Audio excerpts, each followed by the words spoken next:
ఆ, ఆగండి. తండ్రి నువ్వు మాత్రం అస్సలు లెసన్ వినలేదు అంతే కదా.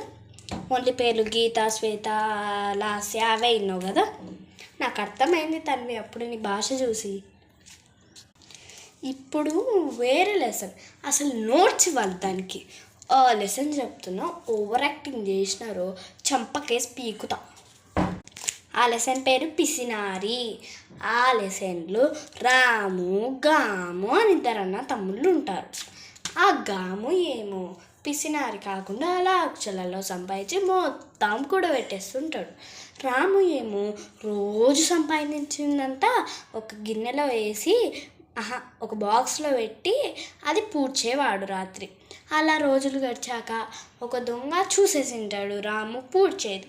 చూసి మొత్తం బంగారం తీసుకుపోయింటాడు. అది విలువ ఎంత అంటే నెక్స్ట్ పాస్